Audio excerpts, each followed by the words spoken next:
dying and rebirthing. It's at the forefront of my development, and it's at the forefront of student of life, because you constantly have to die and be reborn. You know, if you don't, life just stays the same, right? You're always just going to be the same person, and it's okay at the very start to be the same person, but over time things progress, evolution goes on, nature grows, you know, things renew.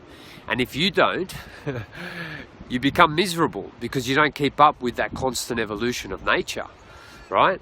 So you constantly have to be dying and reborning, so losing who you think you are and becoming someone else, right? Now, we can let media and society determine us, right? So we start copying what the Kardashians are doing, or we start copying what another TV program's doing. That's dying and being reborn. You know, getting a handbag from Chanel because, you know, Kim Kardashian got it. That's you're dying and reborning, but you're not in control of that, right? So you have to consciously look at what needs to be, not what needs to die.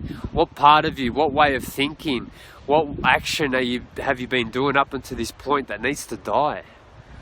Isn't that a scary thought? But isn't it a thought that needs to happen? Because that's the only way you grow. You have to cut away from who you have been, and so that you can create space for who you want to become. So how do you do that? Well, stop watching TV, for one. Stop eating shit, for two. Get to the gym. Stop listening to the bullshit stories of why you don't need to exercise. 3, how else? Do something that you love to do. Instead of saying that you don't have enough time, make time for doing something that you love to do, right? It's little changes like that that are dying and reborning, right? Instead of sitting on the couch, you go and do some reading or do something that's going to make you better. That's being reborn into someone new that's getting smarter. Instead of saying you don't have enough time to exercise, you wake up half an hour earlier, go to bed half an hour earlier, so nothing changes physiologically, but you're now able to fit in half an hour of exercise extra that makes you fitter and healthier. That's dying and being reborn. It's not hard.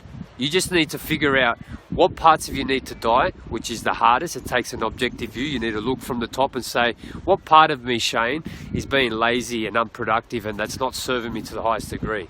That's a hard pill to swallow, but it's the pill that needs to be swallowed.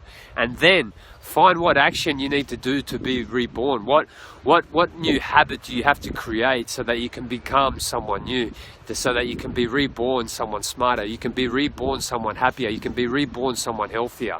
Get it done.